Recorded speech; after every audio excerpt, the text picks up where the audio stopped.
Corse. Merci à Pascal Beuvelet de nous avoir rejoints. On va parler justement, je parlais de squat, on va parler d'immobilier avec vous et de liberté d'immobilier, de squat, de choses comme ça.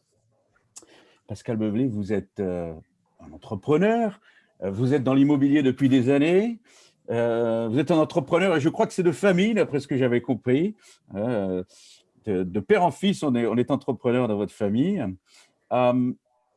Vous avez été fondateur de Century 21, vous avez participé à The Doorman, des choses comme ça. Donc, vous êtes vraiment un acteur important de l'immobilier et vous avez sans doute beaucoup de choses à nous dire sur l'état des libertés en matière d'immobilier, que cela soit dans les relations entre locataires et propriétaires, pardonnez-moi, les relations entre squatteurs et propriétaires, évidemment.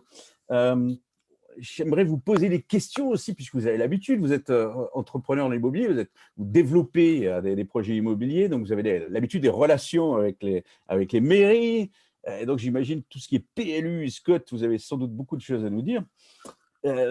Commençons par les squats, si vous le voulez bien. Beaucoup d'entre nous ont été choqués, libéraux ou pas, par toutes ces histoires. On passe sur ce couple de retraités dans le Var, je crois, il y a quelques mois, cet automne, qui est arrivé dans sa maison et qui a trouvé des squatteurs. Impossible de les déloger. Et le seul moyen qu'on a trouvé pour les déloger, c'est parce que le mari squatteur tapait sur sa femme. Donc, comment on peut expliquer ça? Est-ce que finalement le droit de propriété, il n'y a pas un problème avec la consécration du droit de propriété en France? Qu'en pensez-vous? Voilà. Merci pour la présentation et bonjour à tous et à toutes, bien sûr. Effectivement, le droit de propriété est quelque chose d'essentiel dans la liberté. Il faut savoir que le droit de propriété est consacré à la fois dans la Déclaration des droits de l'homme et des citoyens et également dans le Code civil. C'est-à-dire que la liberté, ma liberté à moi, indépendamment de tout, c'est de pouvoir jouir pleinement de mes biens, de pouvoir l'utiliser comme je veux, d'en faire l'usage que je veux, le vendre, le prêter, etc. Et donc, ça devrait être un droit inaliénable, qu'on ne puisse pas toucher, qu'on ne puisse pas amputer. Mais en fait, ce n'est pas du tout le cas. La réalité, c'est que ce n'est pas du tout ça. Et que le droit de propriété, vous pensez que vous êtes propriétaire, mais en fait, vous ne l'êtes pas réellement. Et là, ce qu'on va s'apercevoir quand on va discuter ensemble, c'est que la puissance publique, ce que j'appelle le pouvoir d'une façon générale, passe son temps à vous amputer votre droit de propriété. Et il vous l'ampute systématiquement à tous les moments de votre vie, je veux dire de la naissance jusqu'à l'héritage, puisque même à l'héritage, il vous l'ampute consensueusement. Quelque chose. Exactement. Donc, en fait, là, on a un gros problème. Alors, pour parler du squat, là, c'est quelque chose d'excessivement révélateur, en ce sens où vous avez un bien dont vous êtes propriétaire, et puis vous avez des personnes qui l'investissent sans droit, sans rien, etc. Et vous pouvez penser légitimement que vous allez pouvoir récupérer votre bien sans aucun problème, facilement, qu'il va suffire de faire une déclaration, faire appel à la puissance publique, et puis que vous allez récupérer votre bien. Eh bien, pas du tout. Eh bien, pas du tout. Parce que lorsque votre bien va être squatté, c'est-à-dire quelqu'un qui va rentrer dedans, vous perdez votre droit de propriété. Dans le titre, vous l'avez, mais dans la jouissance, dans l'utilisation, vous ne l'avez plus. Et pire, vous ne pouvez pas le récupérer immédiatement, puisqu'à ce moment-là, vous êtes d'abord obligé de faire la preuve que la personne qui occupe votre logement l'occupe indûment. Donc, c'est à vous de le prouver. Il faut le démontrer d'abord, aller à la gendarmerie, faire vos déclarations. Et puis après, la gendarmerie, elle va solliciter l'avis du préfet. Et puis le préfet, après, il va prendre une disposition. Alors, vous savez, les préfectures, c'est assez simple dans ce système-là, c'est de savoir si l'ordre public va être troublé ou pas.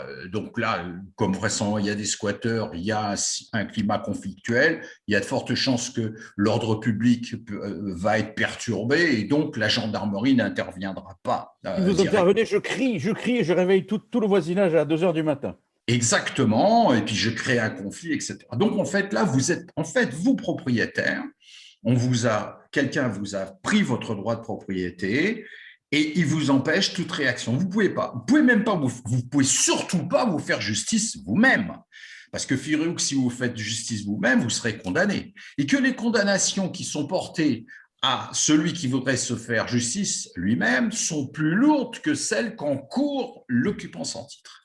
Et là, on a en droit un problème absolument délirant, c'est que vous avez une autorité publique, donc la force publique, la force légitime, celle pour lesquelles on a voté, puisque quand on paye des impôts prioritairement, c'est pour pouvoir évoluer dans un monde sécurisé qui garantisse nos libertés et notre liberté de propriétaire. Eh bien, à ce moment-là, vous avez une justice, une force légitime qui n'agit pas parce qu'elle ne peut agir que sur l'ordre de la justice. Et là, vous rentrez dans le système judiciaire. Et là, quand vous rentrez dans le système judiciaire, vous rentrez dans un autre monde. C'est-à-dire que vous allez rentrer dans le monde du délai entre le moment où on va analyser votre plainte, la calibrer, la défense, etc. Ça va prendre des délais.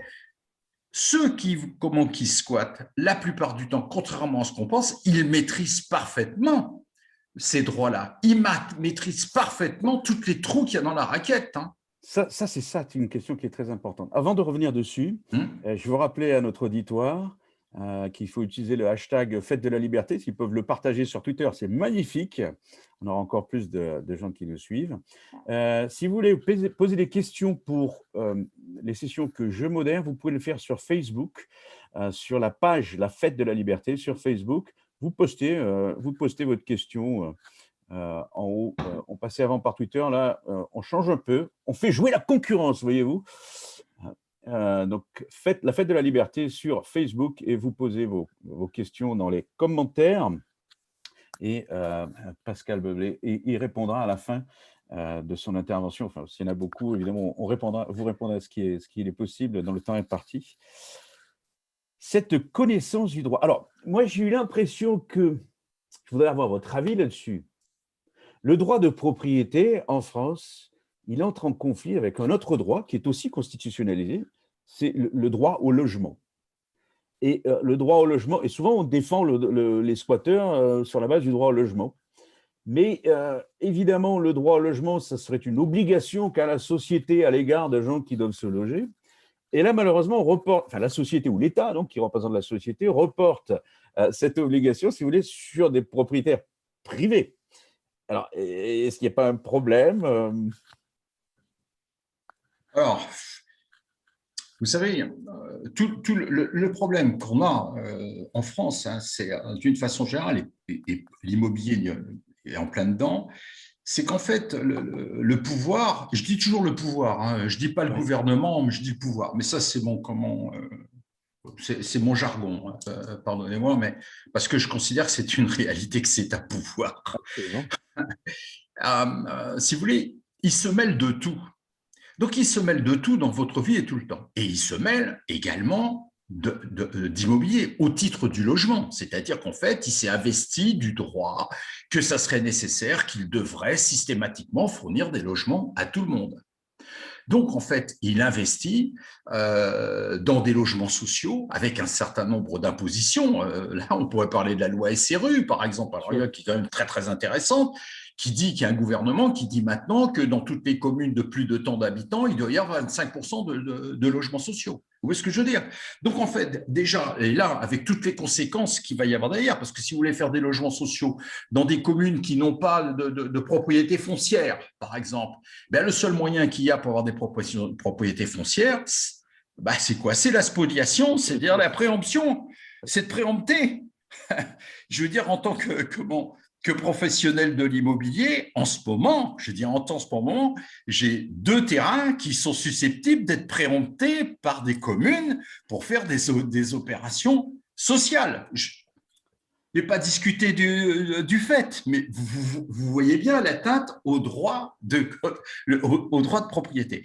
Donc, en fait, le problème qu'on a, c'est que la société, le pouvoir, s'investit dans des missions qui ne sont pas forcément les siennes. Moi, dans mon esprit libéral, le devoir de la collectivité, c'est d'assurer ma sécurité dans notre univers et de faire en sorte et de financer effectivement des dépenses d'intérêt commun, en particulier notre défense légitime, elle doit ma sécurité.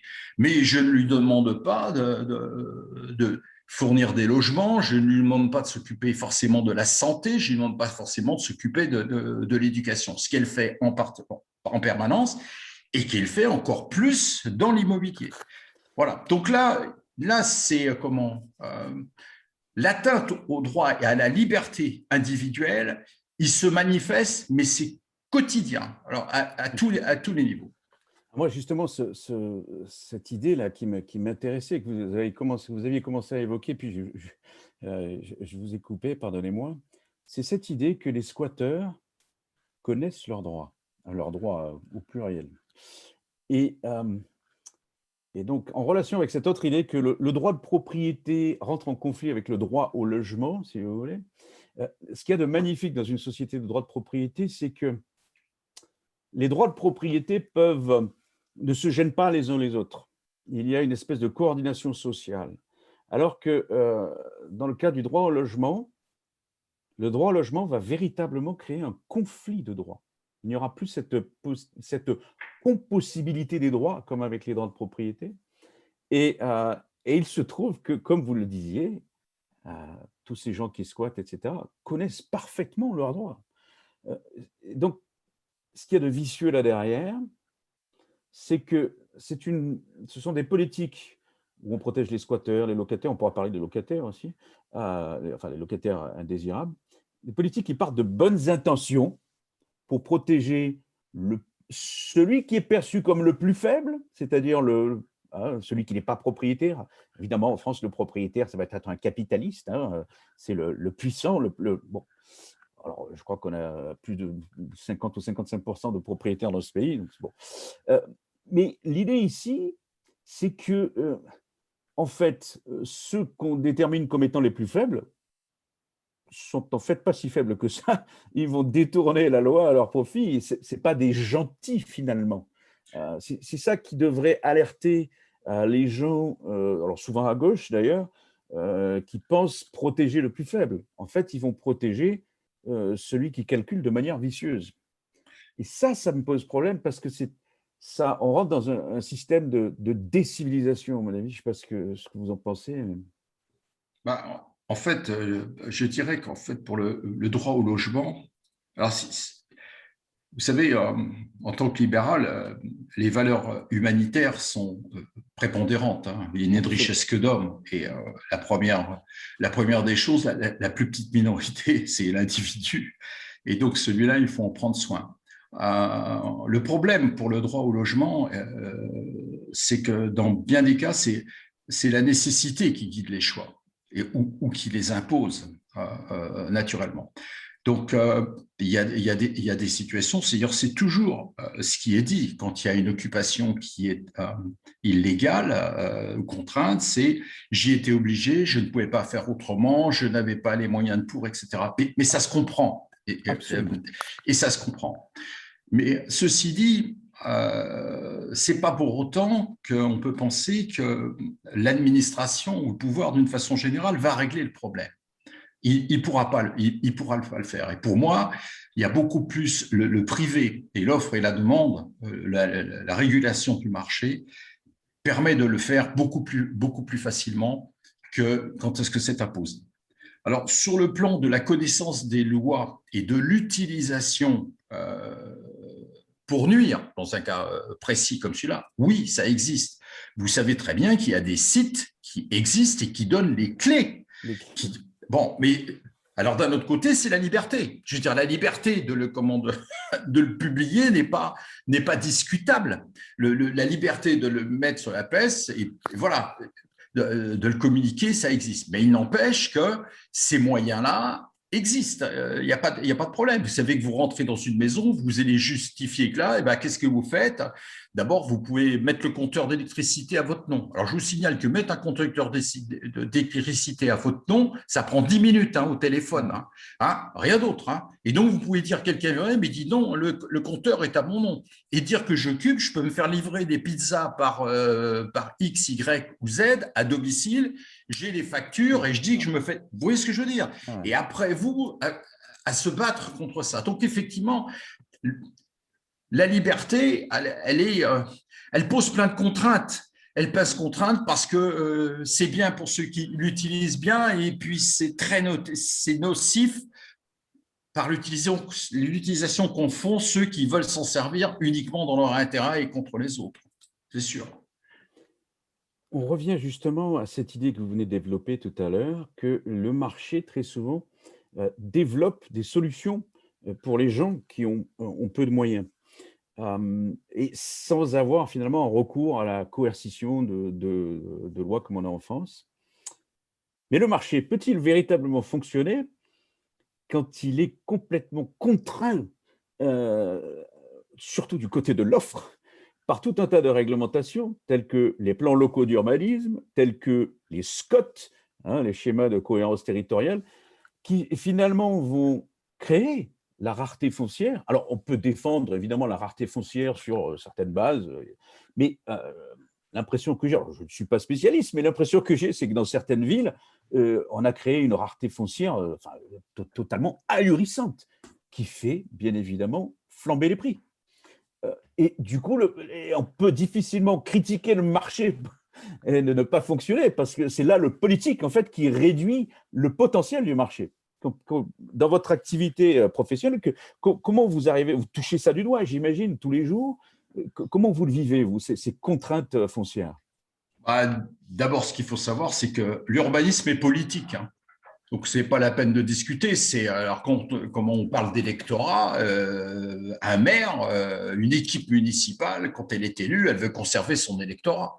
Donc, si elle veut conserver son électorat, elle va naturellement prendre des dispositions qui la concernent. Moi, j'ai un exemple d'une mairie dans lequel il y avait un terrain où j'avais envisagé de faire une trentaine de maisons parce que c'était bien. Et là, c'était une mairie de droite, je précise, parce que ce n'est pas l'apanage de toutes les mairies.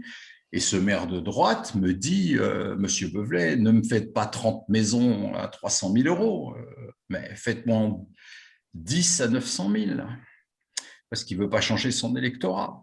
Vous voyez ce que je veux dire? Et puis, je peux aller à l'inverse, où j'ai un terrain qui est magnifique et qui peut supporter 10 maisons, et qu'un maire qui ne veut pas changer son électorat me dit, mais vous pouvez en faire 30, faites-moi 30 maisons, alors que le marché s'y prêtera pas. Donc, l'urbanisme est complètement, politisé. Systématiquement, mais quelle que soit la couleur de la mairie, ne vous y trompez pas, quelle que soit la couleur. Et le maire, donc, a un rôle vraiment prépondérant, on est d'accord ou… Le maire le marché foncier local. Voilà, le maire a tous les droits. Forcément qu'il y a des règles. Il y a des règles. Il y a des impositions. Tous les maires, on vote les plans locaux d'urbanisme, c'est un document qui est voté. Et il faut le savoir. Il y a des enquêtes publiques, etc. Mais en fait, l'enquête publique, il y a un commissaire enquêteur, il fait un rapport, il écrit, etc. Mais la mairie, au bout du compte, ne fait que ce qu'elle aura décidé, puisque l'avis du commissaire enquêteur et tout ce que vous pouvez marquer sur les registres, là, on l'habille, la démocratie. C'est comme quand on parlait tout à l'heure du vote, c'est un vote sur 25 millions. Là, vous marquez sur le registre, mais la mairie ne fera que ce qu'elle a décidé d'appliquer en matière de règles. Mais le plus il va être écrit, ça c'est sûr, il y a un document. Moi, quand je vais déposer un permis en mairie, la première question que je pose au service d'urbanisme, c'est est-ce que je peux déposer un permis conforme au plan local d'urbanisme? Vous voyez ce que j'entends? Je suis obligé de poser, est-ce que je peux déposer un permis conforme? Parce que même si je dépose un permis conforme, dans toutes les règles, qui respectent tous les prospects, les hauteurs, les largeurs, les surfaces à conserver en espace vert, tout ce qu'on peut imaginer comme règles, parce que là, je peux vous dire, en matière de règles et de contraintes, c'est un maximum. Eh bien, quand vous avez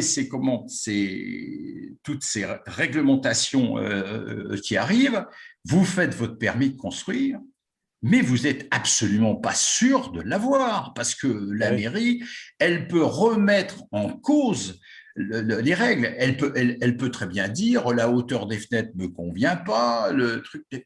Vous n'avez aucun pouvoir. C'est le pot de fer contre le pot de terre.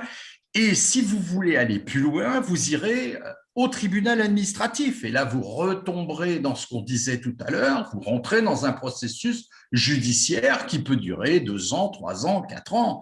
Or, quelqu'un qui demande un permis de construire, que ce soit un particulier ou que ce soit un entrepreneur, il n'a pas de temps à perdre dans toutes ces opérations-là. Il sait pas, donc il abandonne.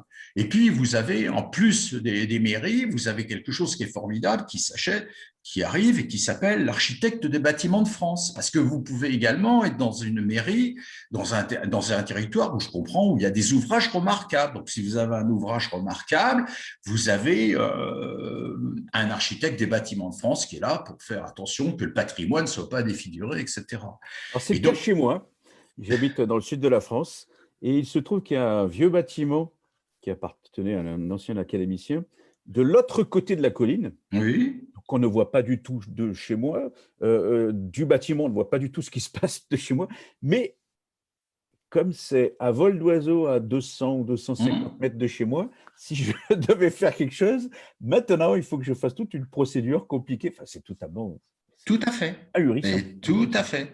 Tout à fait. Donc, en fait, là, vous avez, alors, suivant ce qu'a décidé la mairie, l'architecte des bâtiments de France peut avoir un avis consultatif, il donne son avis, mais la mairie fait ce qu'elle veut. Et puis, dans certaines communes où il y a du patrimoine historique, la commune a pu donner un peu plus de pouvoir à l'architecte des bâtiments de France qui peut imposer ses règles. Donc, vous pouvez avoir un document, déposer quelque chose complètement conforme à la règle. Et c'est ce qui est scandaleux, je veux dire. Ce qui est scandaleux, c'est qu'il y a une règle et que la règle du jeu, c'est pas vous qui l'avez faite, c'est celle qu'on vous impose, et que vous voulez rentrer dans les clous de cette règle, et vous faites tout pour rentrer dans les clous de cette règle, et le prince a décidé que ça convenait pas. Voilà, c'est que ça convenait pas, et on va vous refuser votre permis de construire. Puis alors, je suis sûr que parmi nos auditeurs, ceux qui nous écoutent à l'heure actuelle, mais il y en a… poser des questions peuvent le faire sur la page Facebook, la page de la Liberté.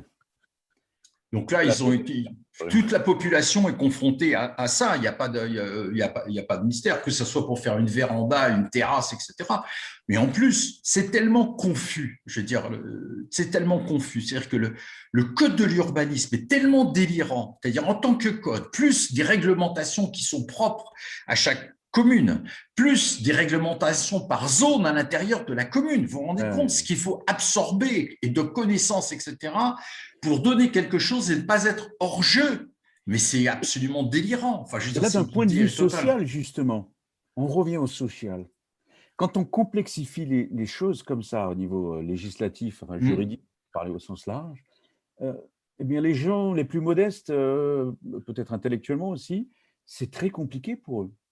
C'est très compliqué de devenir propriétaire. On met des barrières à la propriété, finalement, par la complexité du droit. Je me trompe ou… Complètement, mais complètement. De toute façon, dès que vous complexifiez, vous créez un problème, vous créez des inégalités. Vous ne pouvez pas le faire autrement, puisqu'en fait, c'est l'inégalité de l'accès d'abord à la communication, à la bonne information, être capable de l'analyser et de la retransmettre ou de la reproduire. Donc, si on vous met, on n'a qu'à voir la multiplication des codes. Pourquoi il y en a qui ne deviennent pas entrepreneurs? Vous avez qu'à regarder le code du travail. Je veux dire, c'est pas la peine d'aller plus loin, mais il y en a. Et tout ça, c'est un empilement. Et puis, ça n'arrête pas d'empiler. Donc, en fait, tout ça, ce sont des critères qui créent des inégalités. Et toutes ces codes, toutes ces réglementations, on en a besoin, bien sûr. Mais on n'oublie pas qu'en matière du code du travail, la Suisse, elle travaille avec un code du travail qui fait 800 pages. Alors, parlons de la Suisse, d'ailleurs, j'ai habité quelque temps en Suisse il y a une vingtaine d'années, et on voyait, avant les permis de construire, avant d'établir un permis de construire, on demandait au voisinage. J'ai l'impression qu'en Suisse, le modèle fonctionne autrement en matière d'immobilier, d'urbanisme.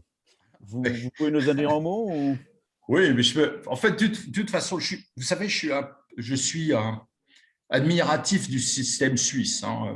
Bon, j'ai pas une grande culture, hein, vous savez. Subsidiaire, bon, un système fédéral, évidemment. Bon, Mais un système fédéral avec d'énormes avantages, puisque en fait, à notre différence, si vous voulez, c'est qu'un Suisse, quand il paye ses impôts, il paye à la commune. La majeure partie va à la commune. Après, il y en a une autre partie qui va au canton et le minimum, il va à l'État fédéral. Mais ça, c'est hyper important, justement, pour la démocratie. On parle toujours de la démocratie suisse comme un modèle, parce que vous avez une relation beaucoup plus proche entre le décideur et les électeurs, qui peuvent donc beaucoup mieux tenir pour responsables de leurs décisions, les décideurs publics, et je suppose également en matière d'urbanisme.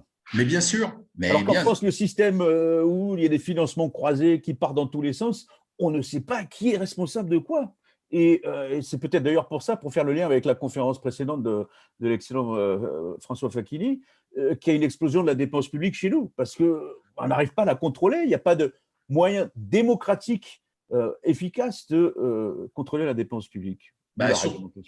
Surtout que, en fait, si vous voulez, dans notre système français, c'est qu'en fait, nous, globalement, on paye à l'État. Je fais des raccourcis, etc.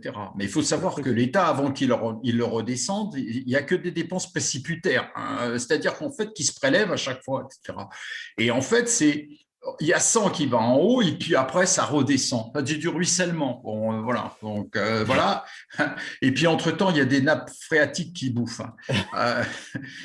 En Suisse, c'est pas du tout comme ça, c'est l'inverse. C'est-à-dire qu'en fait, vous allez payer peut-être, je sais pas, je connais pas le truc, mais vous allez payer 60% de vos impôts à la commune, vous allez en payer 35% au canton, et puis après, vous en verrez que 5% à l'État fédéral. Donc l'État fédéral, pardonnez-moi, je vais de vulgaire, mais il faut qu'il se démerde avec 5%.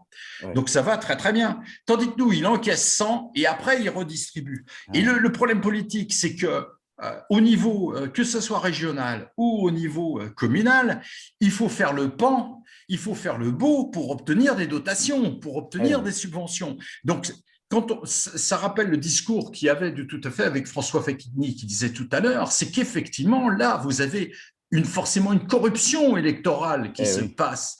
Vous voyez ce que je veux dire? Eh bien, en matière d'urbanisme, en Suisse, c'est exactement pareil, parce que ça se discute au niveau du canton, ça se discute à ce niveau-là. En bas. En bas. Et les arbitrages, ils sont faits au niveau communal. Au niveau communal, ils décident de ce qu'ils veulent avoir comme type d'habitation. Est-ce qu'ils vont être industrialisés? Est-ce qu'ils vont être en résidence principale? Est-ce qu'ils vont avoir un secteur locatif? Mais c'est le principe de subsidiarité. C'est la plus petite unité. C'est celle qui vit au jour le jour, qui dit, moi, je veux vivre dans cet environnement-là et je ne veux pas qu'on m'impose à moi un environnement que je n'ai pas souhaité. Oui, mais c'est énorme. Oui, mais c'est énorme. Pascal Bevelet, je vois qu'il est 12h31, donc je suis obligé de vous couper. Dans votre élan, je suis vraiment navré. Je me suis régalé dans cette entrevue. J'espère que ça a été le cas aussi, j'en suis sûr, pour les auditeurs. Merci encore de nous avoir rejoints dans cette fête de la liberté. Et j'espère à très bientôt. On peut suivre vos écrits parfois sur Contrepoint, des fois sur Twitter, et souvent sur Twitter. Souvent sur Twitter. Beaucoup de followers sur Twitter. Merci beaucoup encore. Merci.